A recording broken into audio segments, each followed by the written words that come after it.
Hey guys, welcome back to another episode of the Cult of Comics podcast. All hail. We're doing another episode of WandaVision today, covering episode 3, and probably talking a little bit more in depth about episodes 1 and 2, as it ties to and is related to episode 3. So I'm just going to start it off right away. I feel like this episode was the weaker of the 3. Yeah. Interesting. I liked it more than the first two. Really? Why? I guess maybe just because I'm not familiar with the TV shows episode 1 and 2 were inspired by. So this one felt a bit more familiar to me. You never watched like Brady Bunch or maybe like Three's Company? No, I'm English. No. Okay. No, listen. You can't expect Sean to like know everything about it, right? Because Yeah, like you never watched TV Land? Yeah. He grew up in a small village in the West Ethiopia town of.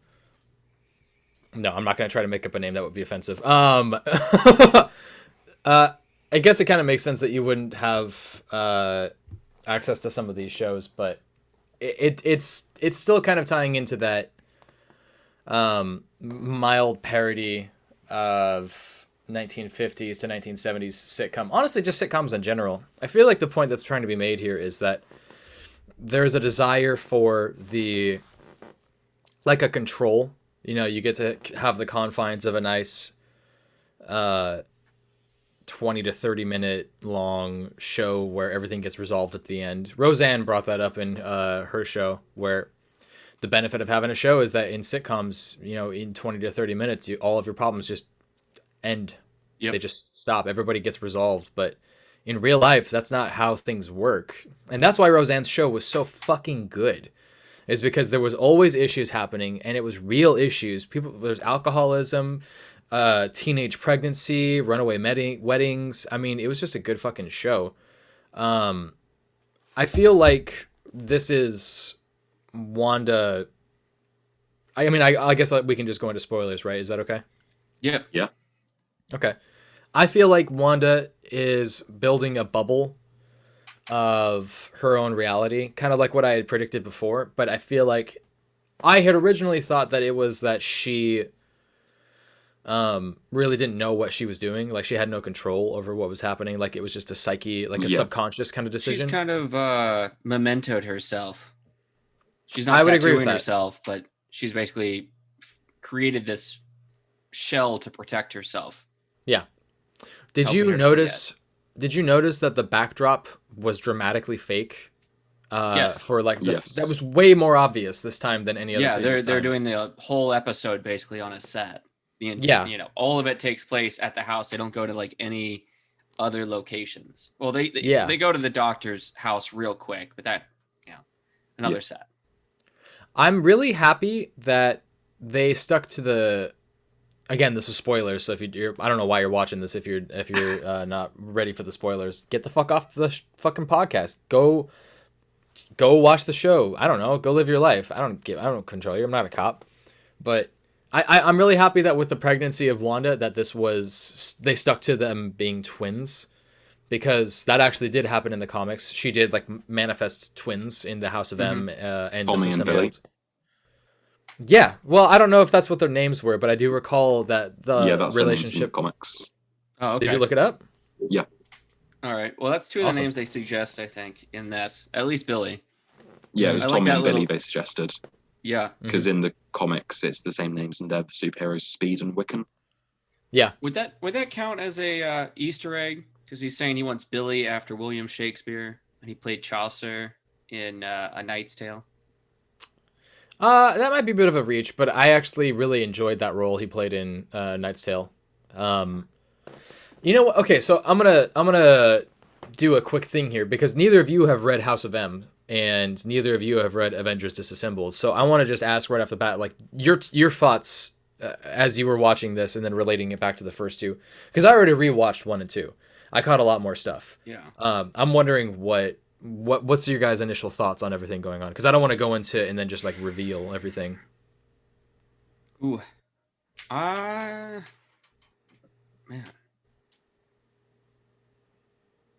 Well, I thought this episode started off a lot slower than the last two. Like, we didn't really get any sort of real world stuff until sort of the last couple of minutes. Mm-hmm. It's kind of been what's going on. Well, maybe not episode 2, but I mean episode 1 kind of. Yeah, but we had the Mr. Yeah, that was towards the end, I guess. Yeah, but episode 2 we had like the helicopter halfway just through little the radio bits thing, making their way in, but and then we had the sword agent at the end of the episode. But then this one, we didn't really have anything until that last few minutes with Geraldine. Is that her name? Yeah. Yeah. And as soon as that scene happened, everything just turned up to 11, much more than the first 2 episodes. Mm-hmm. Keep going. I'm interested to see what your thoughts were. Like, let's break it down. Like, starting from the beginning of the show. I mean, you're noticing that it's a more 70s vibe. There's a complete wardrobe change for everybody in the show. It's in color now. It's in color. The neighbor has a goatee. He's got a big afro now. That's the name of the episode. Now in color. Mm-hmm. Yeah, and in case we didn't realize in the first couple of episodes, his neighbor's black. Now we can see in color. I think we realized a couple of things in this episode. The one guy that, the one guy that lost his job for, Oh, I found that scene so funny. Not giving it, a good enough dinner for the Mr. Hart, for the Harts, and his wife is the, planning committee lady that, rules with an iron fist.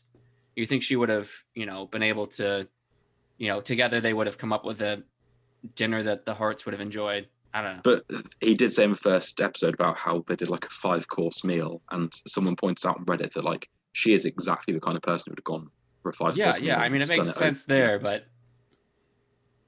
the scene those 2 characters had in this episode had me like I was laughing out loud. Oh, it was so funny.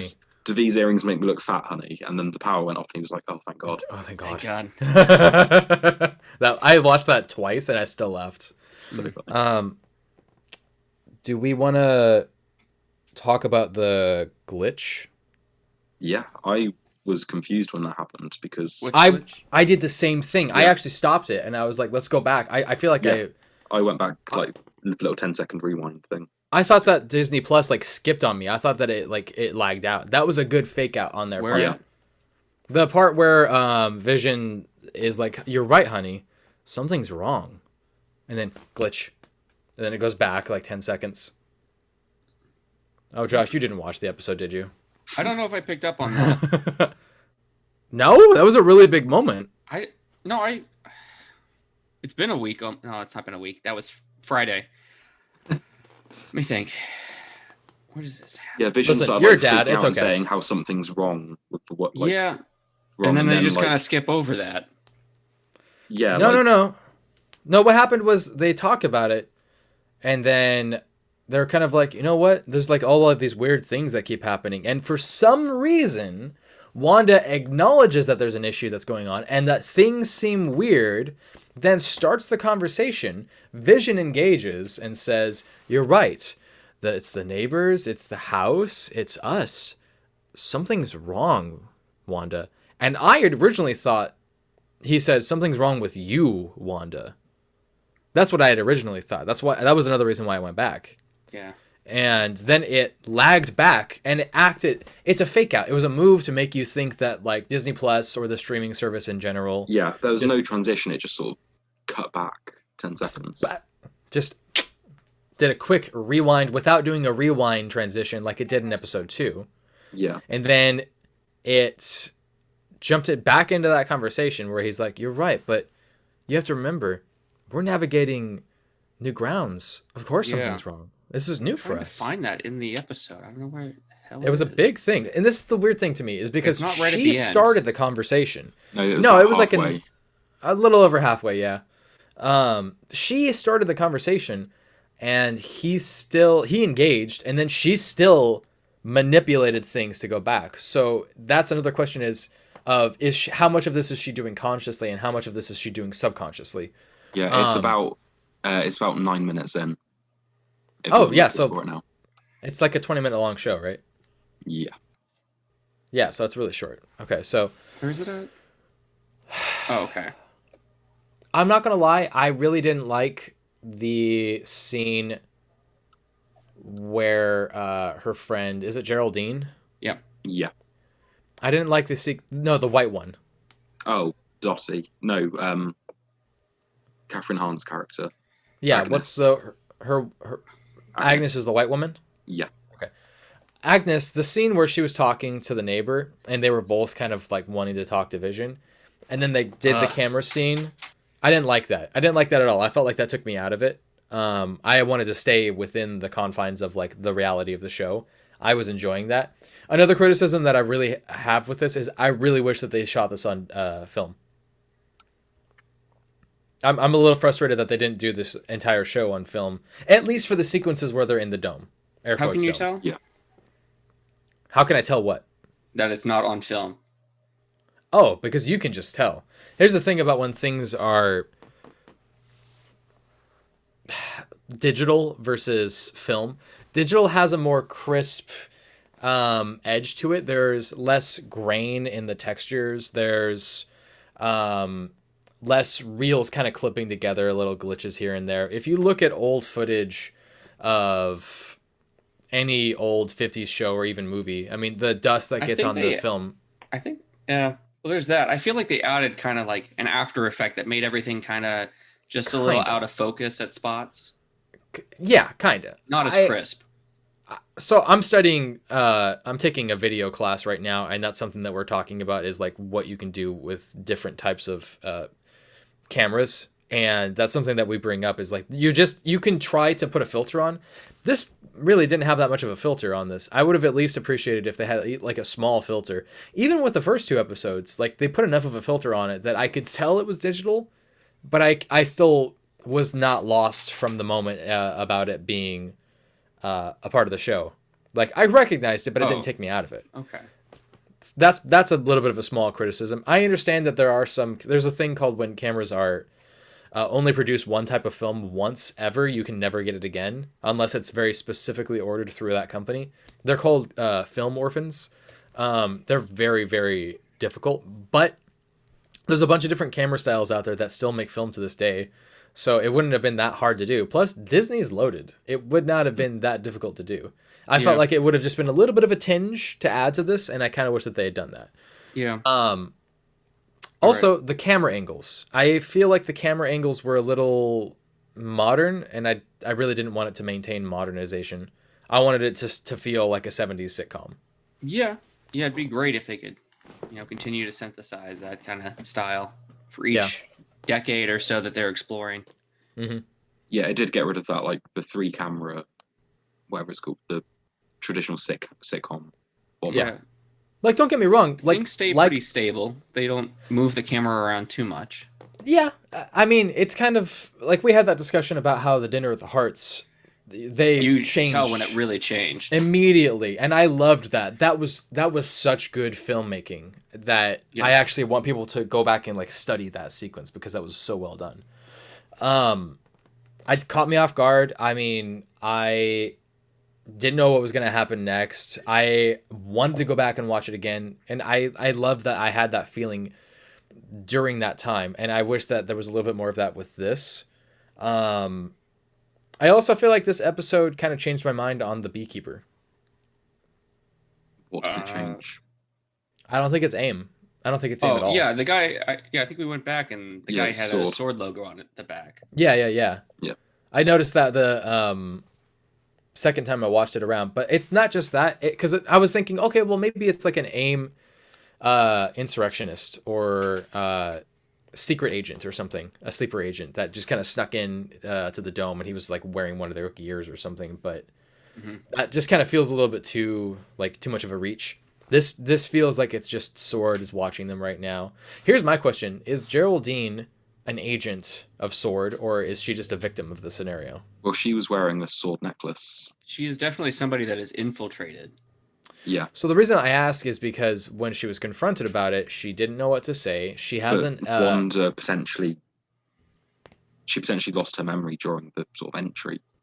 This is the other thing. Well, so when she confronts Geraldine, she kicks her out, but it seems like she's aware that she's doing it. So again, Somewhat. there's that like question. you're kind of woken her up from the illusion she's made for herself, and then she goes back to sleep as soon as the threat's kind of gone.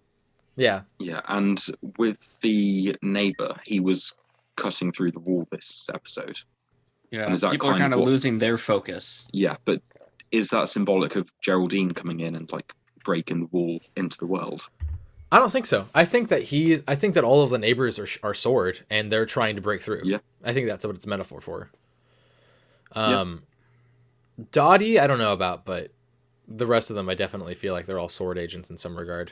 No, I didn't know if like some of them are just like citizens of this town that Wanda's sort of taken over Okay, theory. and manipulated. What if she was being stalked or watched or checked upon by Sword, felt threatened, created this fictional world, and in doing so trapped the Sword agents inside of this, and that's why they've responded? Yeah, potentially. We're going to need some sort of flashback to show that happening. I think we're getting close to that because we're a third of the way through the series already. Mm-hmm. We've got, I mean, they're in the 70s now. So the 80s are next, and what's 80s, 90s. What 80s sitcom show do you think is going to be like emulating? Yeah, it's got to be like a sitcom. I mean, maybe Roseanne. They were more like late 80s, early 90s. Yeah, I know. I mean, Full House started in the 80s. That's late 80s stuff. But, I mean, let's take a look. 80s sitcoms. Because you're not going to do like Knight Rider. They can do whatever the fuck they want. Vision. Oh, just you can do The Facts of Life and Growing Pains. Oh, God, I hate those. I'm Mama's just going to send Family. you guys a picture that is on IMDb for episode 7, Okay. which might hint at us getting some more answers further down the line. Yeah, well, they can't keep this up because they're going to have to go into like the 2020s. I just sent it on the Discord 2030s chat. to. Yeah. Well, I mean, it's not that they need. I mean, I'm certain that they can just like stop at the 2000s or the 2010s. But I mean, God, I really. Oh fuck, they're gonna do Big Bang Theory, aren't they? Oh. I don't know about that. Can't wait until Vision That's says a- Bazinga. Oh, fucking kill me now. He is tall and lanky. Let's So- change to something else. To what? I mean, we could talk about the commercial, or we could talk about Easter eggs. Yeah. What Oh, do you I guys thought the think of commercial- I thought the commercial was very obvious. Yeah. Like Yeah, it's very just upfront. It's just like she's being meta about her own creation. She's washed away her issues and made herself. She's escaped. Oh, I thought it was about creating the twins didn't have powers before. They got the powers from the scepter. So it might be about creating, almost literal gods. Maybe. I mean, When that they were in wouldn't be too Hydra's hands, they far-fetched. used the scepters to give the twins powers. Mhm. No, I mean that's. Was that the case? I thought that it was because that they were exposed to. Really, I'm confused. I now. thought I their don't remember. powers It related was. to the It scepter. came from the scepter. They just made their. That's how they made their powers. It wasn't. Yeah, they're not. Yeah. In the current continuity, they're not mutants. Well, no, but I feel like this still would be a really good introduction for the mutants. They I could don't know. work on it. Yeah, definitely could Maybe. retcon it. But I think in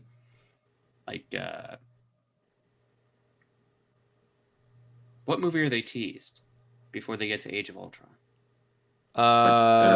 The after credits of Oh shit! What movie was that? Was that? Was that the end of Winter Soldier? it might have been. No. He's on the run after Winter No. Soldier. Yeah, he is. So he didn't have the chance to I don't know. fight Ultron. Right before Right. that, I think that was Iron Man. It would have had to be an Iron Man 3 because Iron Man 2 was before Avengers. It's Winter Soldier. It Okay. was in Winter Soldier. Yeah. Oh, weird. All right. Okay. So it's Hydra soap. They got the Hydras on the package. It says made in the USA. Sure. Eh. Are we thinking that there's like a Hydra sleeper agent thing, like a scenario going on? Or do you think that she's just like looking back on her history? Yeah, I think it's definitely still looking back on her history. Okay. Yeah, because episode 1 was the bomb, like it hinted at the bomb that blew up her house. Oh, I absolutely agree with that. That was a good. Episode 2 was Strucker. Episode 3 Hydra. So being picked up by Strucker and then being, turned into superpowered people. I thought it was odd that it was, this is based on like a Calgon commercial from like the 80s. So, it kind of makes sense that the guy wasn't there, but usually it's the guy and the lady together in the commercial. So the guy is not present as far as I can see. Do we think... well, I guess maybe that's the guy fanning her. Well, okay, so the reason why I think that... Leaf. Oh. So the reason why I think the Calgon commercial is kind of more focused on the creating your own reality and like escaping is because like immediately after that she gave birth, right? Mm-hmm. So I feel like she's not just creating like the reality of like the perfect home, the husband who died, and now her kids that she never really actually had. Maybe she's just making this world more and more around her, including the kids. Do we think the kids and Vision are fake? Yeah. Yes. Yeah. I think so. Maybe she can manifest them into the real world, but I think at this point they are just an illusion. Yeah. I really wouldn't be surprised at this point if she like loses her mind because of it. Yeah. Of losing them and realizing this, because that's I think we got to go. We got to have her lose herself and go crazy or whatever, and then find herself again. She's got to find a way to get herself back together. Okay. One thing I will say is Vision is now aware something is not right. Yeah. Yeah. Or he started having his own thoughts and then she fixed that. No, but at the end, he sees the neighbors talking about Geraldine, saying how she doesn't live here, she has no home here. Yeah, but think about this. Wanda think about this really quick. When Vision went to go talk to them, I think the reason why they said that she was like, no, don't tell him, was less to do with the fact that it was Vision and more to do with the fact that if he finds out, like Wanda will know. And how many times has this happened? If they're scared of her at that point, who knows? She could be snapping reality around. Yeah, I feel like we got to find something else out. He does, but she doesn't know that he knows at this point. Yeah, I feel like we need to find something out, like get some real answers in the next episode. If they don't use the joke in the Friends from Friends in the 90s episode of, they don't know we know. If they don't use that joke, they're fucking missing out. Yes, they are. That would be incredible. Yeah. You know what's really frustrating about watching this show? I'm watching it with my girlfriend because I got her into it, and now she's discovering way more shit than me, and she's never read any of these fucking comics. Yeah, I know some other folks that have kind of dropped it already because they're like, I have no idea what's going on. They don't, know a whole lot of like the references to other things. I think normies can step into this and still enjoy it. Maybe, but it's harder to hold on to. Like I know, people that are pretty nerdy, and they, are like, nah, it's too weird. Don't understand what's going on. It's weird. Sean? Yes. What were you going to say? I was going to say, I think it sort of stands well enough alone, well enough on its own that you don't need, there are lots of Easter eggs sprinkled in there, but still, there are things I'm noticing after I've watched the episode and I see stuff points out on Reddit. I'm still enjoying it on its own without the Easter eggs. Oh, it's not about the Easter eggs. It's just about, understanding anything about what's going on. Just like, it's changing every episode. Something's happening. Yeah. I think that we should try to wrap it up since we're running out of time. Do you guys want to try to do a follow episode next time? Sure. Cool. All right. Well, thanks for watching. Thanks for tuning in. Maybe we'll do a House of M read. That'll be fun. I think we should do that. Cool. Yeah, all right. Cool. Well, thanks for following. Thanks for listening. Give us a share. Give us a like. Give us a dollar. And give us a dollar. Hopefully, we got enough time here that I can give a shout out of where you can find us. Sean, where can they find you? You can find me on Twitter at SeanWalsh747. And Josh? You can find me right here in my house. And you can find me at TCH Brown on Twitter. Thanks for watching, guys. All hail.